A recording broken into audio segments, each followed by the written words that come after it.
والتفت الساق بالساق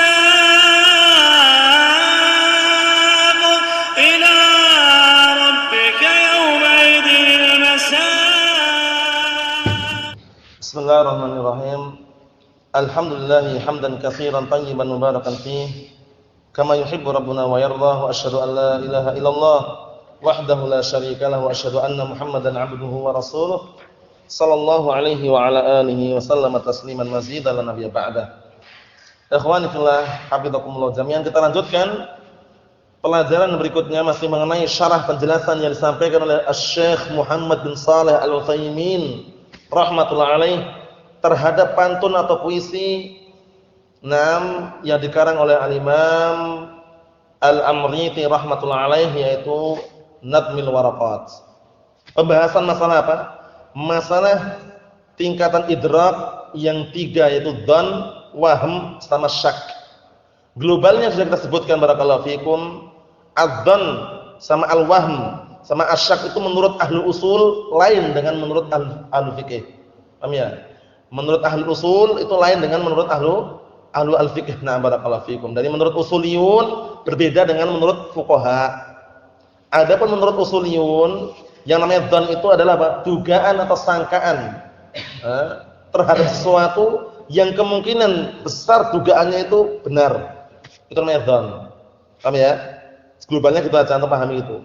Adapun kalau wahm ya, wahmun itu beda dengan wahamun. Kalau wahamun artinya apa?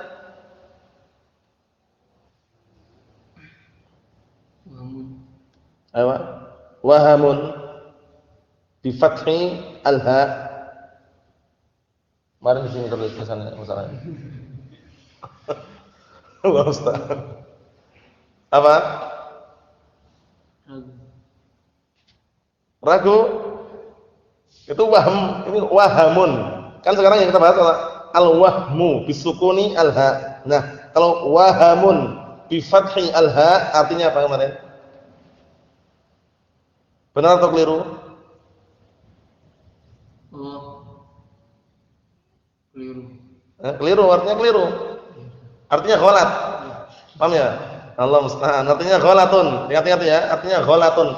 Ikuti timbangan aja. Wahamun ghalatun gitu. Wahamun ghalatun. Satu timbangan kan? Ayo, nah, jadi wahamun artinya keliru.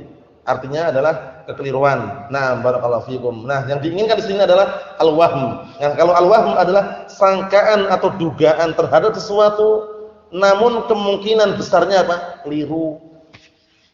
Itu namanya apa? Wahmun. Paham? Kalau syak bagaimana? Dugaan atau sangkaan terhadap sesuatu yang tidak ada apa? Nah, barakallahu fikum, yang dalam bentuk sama, tidak menguatkan benarnya, tidak menguatkan kekeliruannya. Paham ya? Jadi sama-sama sangkaannya, jadi sangkaan atau dugaan terhadap sesuatu yang dugaan itu sama-sama, seimbang gitu ya. Tidak menguatkan kekeliruannya, tidak menguatkan juga kebenarannya. 1 tambah 1 berapa? 1 tambah 1 itu kalau enggak 2, 3. Kalau enggak 2, 3. Ini berarti kan bimbang dia. Bingung gitu loh, nggak bisa menguatkan itu loh. Nah, berbeda kalau dzan. 1 tambah 1 berapa? 1 tambah 1 itu kalau tidak salah, masih belum yakin ya. Kalau tidak salah 2 itu dzan. Karena kemungkinan benarnya apa? Besar. 1 tambah 1 berapa? 1 tambah 1 itu kalau tidak salah 3. Kemungkinan besarnya keliru berarti apa? Waham. Paham belum? Ini harus kita pahami ya. Itu menurut siapa? Menurut ahlu usul. Sekarang kita lihat menurut fuqaha. Qala Asy-Syaikh Muhammad bin Shalih Al-Utsaimin rahimatullah alaih, halaman 51 itu perhatikan. Nah, saya enggak situ. Wa li hadza yaqulun man tayaqqana at-taharata. Oleh karena ini mereka ahlu fikih mengatakan barang siapa yang yakin di atas kesucian wa syakka fil hadats, kemudian dia ragu apakah sudah berhadas atau belum, tapi dia yakin di atas kesucian. Wa hadhihi kalimatus syak tashmalu as-salasah. Nah, keraguan di sini, syak di sini mencakup 3 perkara tadi, dzan, wahm sama syak. Fa idza tayaqqana annahu mutawaddi'un, tsumma syakka hal ahdatsa aw la. Apabila dia yakin bahwasanya dia telah berwudu, kemudian muncul keraguan, apakah dia sudah berhadas atau belum? Wa ghalaba 'ala dhannihi annahu muhdits, tapi sangkaan kuatnya bahwasanya dia sudah apa? Berhadas. Fa innana nusammihi 'indal fuqaha syakkan. Nah, menurut ahlu fikih tetap dikatakan ragu seperti ini. Bukan dzan, bukan apa? Bukan dzan, bukan juga waham, ragu dia. Paham belum? Tadi sudah wudu atau belum ya? Padahal dia awal sudah wudu tiba-tiba dia ragu. Sudah wudu atau belum ya? Ini bukan dzan, bukan juga apa? Waham, tapi syak langsung itu. Karena menurut fuqaha cuma dua toh. Al-yakin sama apa? Asyak. Oleh karena itu kaidahnya al-yakinu la yazulu bisyak. Yang namanya keyakinan tidak bisa hilang dengan keraguan. Nah itu. Enggak ada dzan wala waham, enggak ada. Syak itu dalamnya ada dzan atau waham, ikut situ sudah jatuh. Enggak perlu dirinci-rinci lagi menurut ahlu fikih. Paham belum? Nah, kita lihat. Wa idza kana al-marjuh annahu lam yuhdits, dan apabila dugaan kuatnya itu bahwasanya dia belum batal, dugaan kuatnya, tetap dikatakan ragu juga. Bukan dikatakan apa? Bukan dikatakan waham wala syai', bukan, tetap ragu. Nah, fa huwa syakkun aidan indahum, maka menurut ahli fikih tetap dikatakan syak, ragu. Wa idza tasawal amran fa huwa syakkun kadzalika indahum. Menurut ahli fikih walaupun dua-duanya enggak bisa menguatkan, antara batal atau belum bisa menguatkan, tetap ragu juga. Paham belum? Jadi menurut ahli fikih cuma dua tok, yakin sama ragu. Yakin sama syak itu tok. Tapi menurut ahli usul ada tiga tadi. Paham belum bedanya ya? Jadi semuanya diletakkan pada tempatnya masing-masing. Fal fuqaha'u yasta'miluna adh-dhann wal wahm wasyak fi muqabalatil yaqin. Maka ahli fikih mereka menggunakan dzan dan waham serta syak, ragu itu, na barakallahu fikum, fi muqabalatil yaqin, lawan daripada yakin. Yakin itu lawannya apa? Ragu. Nah, ragu itu bagaimana? Ragu yang masuk dalamnya dzan, waham menurut ahlu fikih. Paham belum? Nah, amal usuliyun fakama ilmuna. Adapun usuliyun sebagaimana yang kita ketahui. Wa limadza ikhtalafal usuliyun wal fuqaha rahimahullah. Nah, sekarang kenapa ahlu usul dengan ahlu fikih kok berselisih? Itu kenapa masalah kayak gini kok berselisih? Ikhtalafu, mereka berselisih kenapa? Li'anna Nabiy sallallahu alaihi wasallam amara an yabniyal insan umurahu 'alal yaqin. Mereka berselisih karena Rasulullah itu memerintahkan agar manusia membangun perkara-perkaranya di atas keyakinan. Paham ya? Karena apa? Al-yaqinu la yazulu bisyak. Bahwasanya keyakinan itu tidak bisa hilang dengan keraguan. Ai asy-syai' al-mutayaqqan, sesuatu yang dia yakini. Faqala alaihi salatu wassalam, maka Rasulullah mengatakan atau bersabda, "Idza syakka ahadukum fi sholatihi falam yadri, shalla salatan am arba'an, falyatrah syak wal yabni 'ala ma istaiqan." Perhatikan ini. Apabila salah seorang di antara kalian ragu di dalam salatnya, dia enggak tahu apakah sudah salat 3 rakaat ataukah sudah 4 rakaat, falyatrah asyak, maka hendaknya dia meninggalkan keraguan itu dan dia membangun di atas apa yang dia yakini. Paham ya? Oh, ini udah 4 atau 3 ya? Wah, yakin 3, berarti tambah 1 lagi gitu loh. Oh, sudah 4, sudah cukup berarti. Enggak perlu nambah lagi. Karena nanti kalau tambah lagi 5 rakaatan itu. Nah, seperti itu. Tadi sebenarnya barakallahu fikum, kalau antum ragu misalkan, nah ragunya sudah dapat 3 rakaat tapi ragu. 3 atau 4 ya? Berarti kembali ke hukum asal 3 itu loh. Sudah dapat 4 rakaat atau ragu, berarti sudah 4 rakaat itu. Oh ya. Kamu belum ini? Sudah 4 rakaat. Oh, sudah 4 atau 3 ya? Kembali ke 4 karena terus sudah 4 rakaat baru ragu itu loh. Seperti itu. Jadi kembalikan ke keyakinan. Mana yang antum yakini? Mana yang kita yakini? Wa qala fil ladzi syakka hal ahdatsa aw la. Nah, Rasulullah juga berkata dalam sebuah hadis mengenai orang yang ragu di dalam salatnya, sudah berhadas atau belum gitu loh. Apa itu? Rasulullah mengatakan apa? La yansarifu hatta yasma'a sautan aw yajrihan. La yansarifu hatta yasma'a sautan aw yajrihan. Hendaknya dia tidak pergi, tidak berpaling dari salatnya hingga dia mendengar suara atau mendapati baunya. Suara apa maksudnya? Ya, suara bunyinya apa itu maksudnya? Suara kentut atau bau kentut. Tapi ini bau dan suara kentutnya apa dulu? Nah, dia sendiri. Kalau misalkan dia mendengar Allahu Akbar, kalau dengar suara kentut, tapi bukan dia enggak boleh berpaling. Apa maksudnya? Ini kembali ke dia, ke orangnya tadi. Jadi jangan sampai keliru ya. Oh, berarti nanti ini maksudnya kembali ke dia sendiri itu loh, paham ya? Maksudnya dia kembali ke orang itu sendiri. Orang itu jangan berpaling dari salatnya sampai dia mendengar suara kentut dia sendiri atau dia mencium bau kentut dia sendiri. Berarti kalau misalkan dia sholat kok tercium bau kentut orang lain, kan ada mungkin ada ya seperti itu ya mungkin ya. Ada yang kentut seperti itu tapi kita tercium baunya. Itu bukan kita itu loh. Kembali ke keyakinan. Kembali kepada yakinan. Barakallahu fiik. Itu menunjukkan bahwasanya jangan sampai kita terhinggapi sifat atau sifat atau waswas, bisikan-bisikan syaitan, karena waswas ngeri sekali. Orang kalau udah kena penyakit waswas itu hati-hati. Kadang dia ke kamar mandi aja, mulai dari jam 11 siang, jam 12 belum keluar. Enggak tahu ngapain, waswas. Paham ya? Oleh karena itu Al-Imam Ibnu Jauzi rahmatullah alaih mengarang sebuah kitab bahwa Talbis Iblis, itu di dalamnya kisah masalah waswas banyak sekali itu. Waswas, ada orang junub, udah mandi berkali-kali, tetap belum yakin. Akhirnya jebur ke sungai atau lautan itu, baru alhamdulillah sudah mandi. Was-was. Hati-hati itu. Dulu di Damat, enggak perlu sebutkan namanya, ada salah satu ikhwah itu yang dia punya was-was. Itu kalau dia mau ke kamar mandi sebelum zuhur itu harus ancang-ancang 1 jam sebelumnya. Padahal cuma kencing. Karena dia merasa ada sesuatu itu ya, udah kencing, udah bersih, sudah dicuci, itu merasa ada yang keluar lagi, ada merasa, nah itu semua bisikan-bisikan syaitan.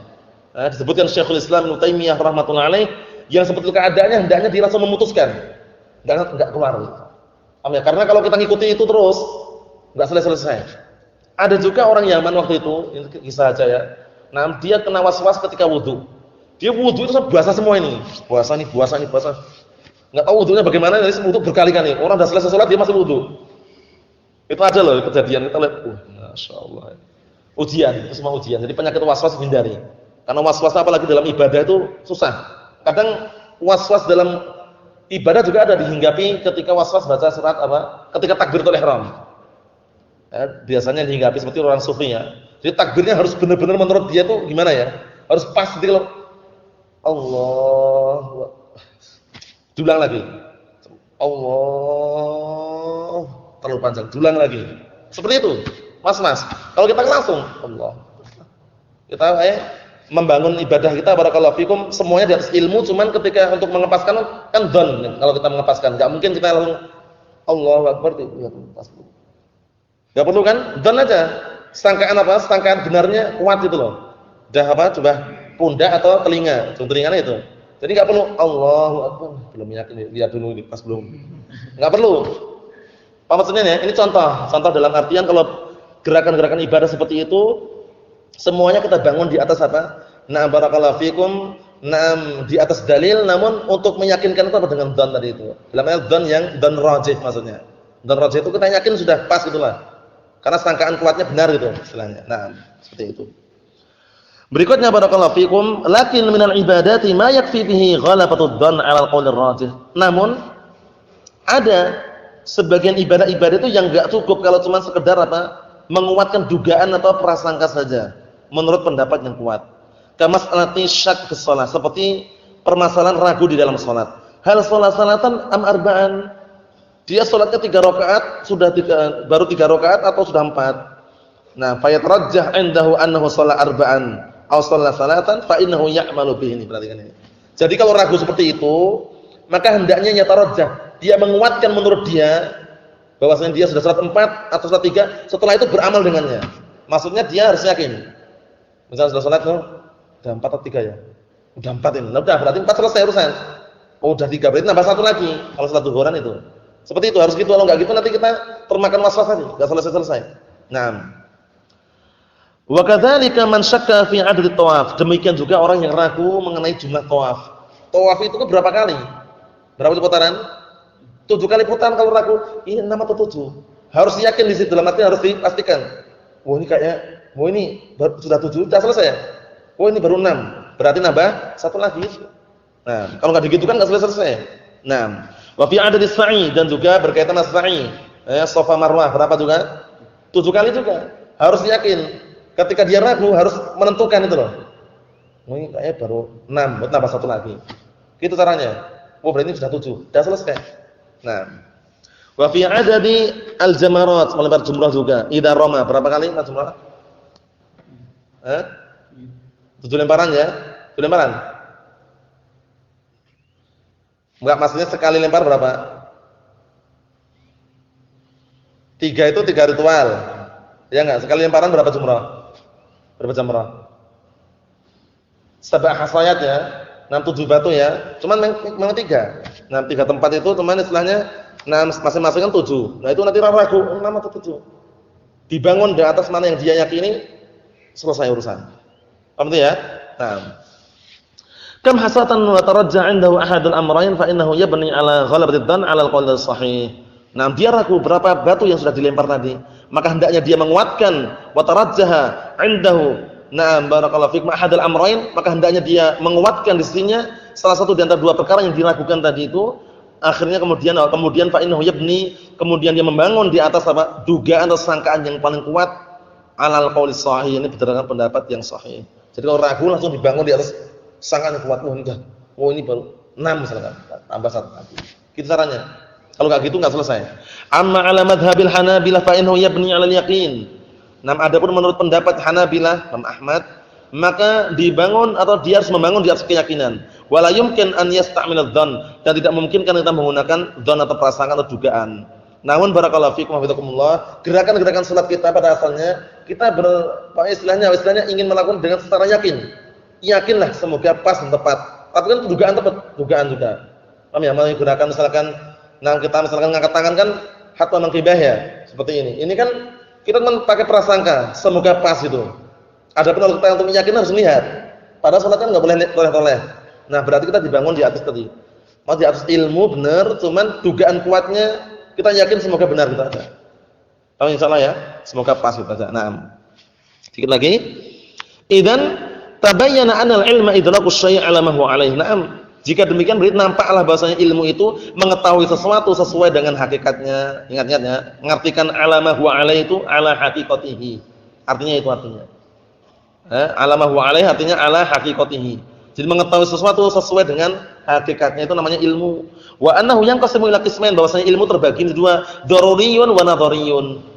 Ilmu yang daruri, ilmu yang nadhari. Ilmu daruri itu ilmu bagaimana? Ilmu yang secara langsung, secara darurat orang tahu. Api itu panas. Enggak perlu dalilnya mana? Kalau api itu panas. Langit itu di atas, dalilnya mana? Sesuatu keseluruhan itu lebih besar daripada sebagian. Dalilnya mana? Itu perkara daruri. Perkara darurat orang langsung tahu tepatnya pada benar. Nah, itu enggak butuh dalil. Yang nadhari ini yang butuh dalil.